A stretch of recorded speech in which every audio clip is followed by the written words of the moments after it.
Assalamualaikum warahmatullahi wabarakatuh.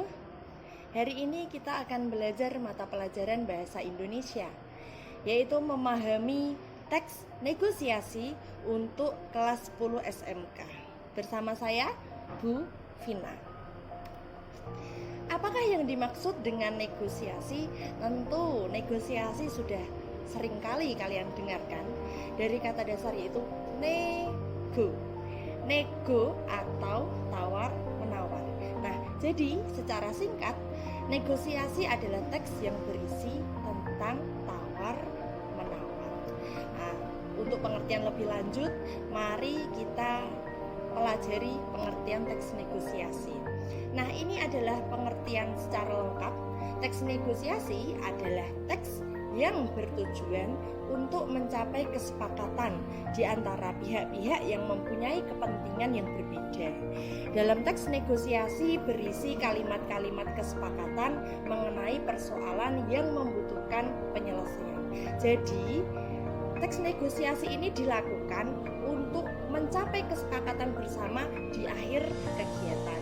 Seperti jual beli, berarti ada kesepakatan harga antara penjual dan pembeli.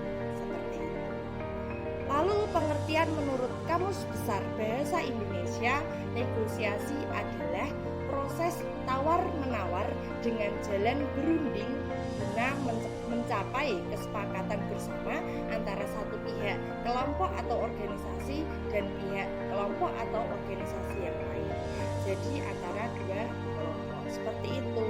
Kalau tentang jual beli berarti hanya dua orang yang terlibat, yaitu antara penjual dan pembeli. Selanjutnya, dalam kehidupan sehari-hari, proses negosiasi merupakan hal yang umum dilakukan. Bahkan setiap orang mungkin pernah melakukan kegiatan tawar-menawar dalam hal jual beli, seperti yang sudah saya jelaskan tadi. Tujuan negosiasi yang pertama yaitu mencapai kesepakatan yang memiliki kesamaan persepsi, saling pengertian, dan persetujuan. Yang kedua, mencapai penyelesaian atau jalan keluar dari masalah yang dihadapi. Lalu yang ketiga, mencapai kondisi saling menguntungkan, yaitu win-win solution. Nah, win-win solution ini contohnya yaitu berarti saat kita melakukan perdagangan atau jual beli, berarti pedagang win-nya yaitu dia mendapatkan laba dari barang yang dijual, yaitu mendapatkan keuntungan. Sedangkan si pembeli dia mendapatkan barang yang diinginkan. Nah, itulah yang dinamakan dengan win-win solution. Nah, yang selanjutnya yaitu ciri-ciri teks negosiasi. Yang pertama, menghasilkan kesepakatan yang saling menguntungkan. Kalau tidak saling menguntungkan berarti negosiasinya tidak berhasil. Lalu yang kedua, mengarah pada tujuan praktis. Yang ketiga, memprioritaskan kepentingan bersama, kepentingan antara kedua belah pihak ya. Kalau salah satu merasa dirugikan berarti win-win solution tadi tidak berhasil. Berarti win dan lose, yaitu menang dan kalah. Solusinya seperti itu. Lalu yang keempat, merupakan sarana untuk mencari penyelesaian.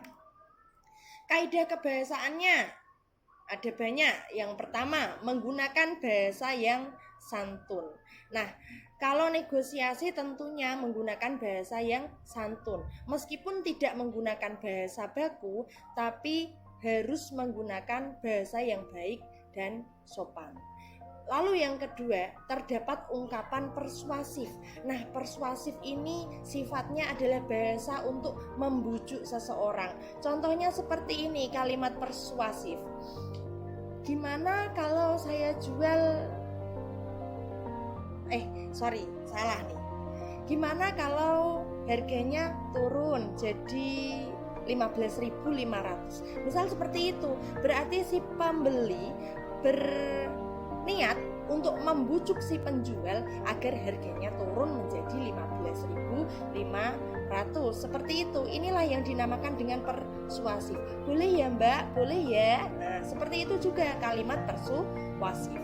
Kemudian Yang ketiga, berisi pasangan tuturan. Pasangan tuturan ini maksudnya ada dua belah pihak. Ini namanya pasangan antara penjual dan pembeli. Kalau hanya satu orang berarti dia bukan melakukan negosiasi tapi menghayal atau monolog. Yang keempat, ada kesepakatan yang dihasilkan tidak merugikan dua belah pihak atau win-win solution. Yang kelima, bersifat memerintah atau memenuhi. Yang selanjutnya, tidak berargumen dalam satu waktu. Tidak berargumen dalam satu waktu ini maksudnya berarti mereka itu saling menanggapi untuk dalam jangka waktu tersebut. Berarti tidak hanya menawar satu kali, tapi ada kalimat persuasif yang dipraktekkan untuk beberapa kali seperti itu. Lalu selanjutnya didasari argumen yang kuat. Argumen yang kuat contohnya, misal barangnya itu jelek, sepatu yang jelek dijual dengan harga 700.000 seperti sepatu-sepatu bermerek yang dijual di mal-mal ya, misal 700.000. Padahal di situ sepatunya adalah sekelas pasar biasa yang biasa dijual dengan harga 150. Argumen si pembeli bisa seperti ini. Sepatunya ini KW. Tidak layak untuk dibeli seharga 700.000. Gimana kalau harganya turun menjadi 100.000? Nah, itu didasari dengan argumen yang kuat. Atau negosiasi ini bisa juga dipraktekkan di pengadilan misalnya. Argumen yang kuat ini berarti saksi atau bukti-bukti yang diungkapkan oleh si saksi seperti itu.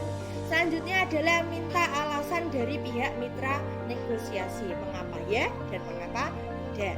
Selanjutnya jangan menyela argumen.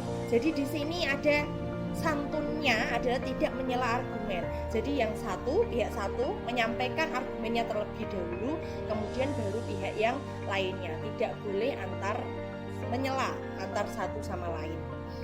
Kemudian yang terakhir nih, struktur teks negosiasi. Ada orientasi atau kalimat pembuka. Biasanya ucapan salam, fungsinya untuk memulai negosiasi. Misal kalau di pasar-pasar ada seperti ini.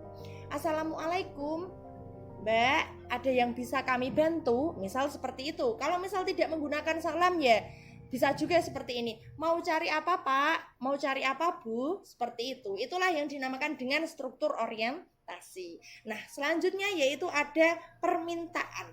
Suatu hal berupa barang atau jasa yang ingin dibeli oleh pembeli. Jadi, setelah pembukaan tadi tentunya si pembeli akan bilang, "Saya mencari tas" atau "Saya mencari sepatu." Dalam hal ini berarti si penjual akan menunjukkan barang yang dicari oleh si pembeli. Kalau mencari tas berarti menunjukkan tas. Jangan sampai beliau mencari tas tetapi kita tunjukkan sepatu. Tidak akan terjadi negosiasi di antara keduanya. Selanjutnya yang ketiga yaitu pemenuhan kesanggupan hal berupa barang atau jasa dari penjual yang diminta oleh pembeli. Kemudian berarti pemenuhan itu si penjual menunjukkan barang yang dijual kepada pembeli, tentunya yang dicari oleh si pembeli. Selanjutnya ada penawaran. Nah, penawaran inilah yang terjadinya negosiasi tadi, yaitu tawar-menawar harga. Mulai dari harga yang ditawarkan oleh penjual, misal 200.000, kemudian ditawar menjadi 100.000, turun sampai terjadinya struktur yang kelima, yaitu persetujuan. Di persetujuan di sini ada kesepakatan antara kedua belah pihak terhadap negosiasi yang telah dilakukan. Persetujuan di sini bisa saja terjadi harga turun atau harga sesuai yang diinginkan oleh penjual. Kemudian ada pembelian yaitu keputusan konsumen, jadi membeli atau tidak. Jika harganya cocok dan setuju berarti si pembeli jadi membeli produk. Kemudian yang terakhir ada kalimat penutup, biasanya adalah ucapan terima kasih yang dilakukan oleh si penjual atau si pembeli atas kesepakatan yang sudah dilakukan. Nah, tentunya teks negosiasi ini mudah sekali untuk dipelajari. Saya yakin siswa-siswi saya di SMK pasti sudah paham tentang contoh teks negosiasi. Bahkan setiap hari sudah mempraktikkan tentang contoh teks negosiasi. Ada yang setiap hari misal ke pasar mengantar ibunya, tentunya si ibu juga sudah mempraktikkan tentang teks negosiasi seperti itu. Nah, berikutnya adalah contoh teks negosiasi. Tentunya contohnya ini sudah ada di channel YouTube saya di video-video sebelumnya. Saya sudah mengupload contoh pelaksanaan negosiasi di kehidupan sehari-hari yang dicontohkan oleh siswa-siswi saya di tahun-tahun sebelumnya. Atau bisa pilih video. Di sini ada linknya, 2 link tersebut bisa kalian ketik di YouTube. Kemudian jangan lupa ya, like dan subscribe. Nah, atau bisa pilih video negosiasi lain yang ada di channel YouTube saya. Demikian pemaparan materi saya pada hari ini. Tunggu ya untuk materi-materi selanjutnya. Cukup sekian. Wassalamualaikum warahmatullahi wabarakatuh. Bye-bye.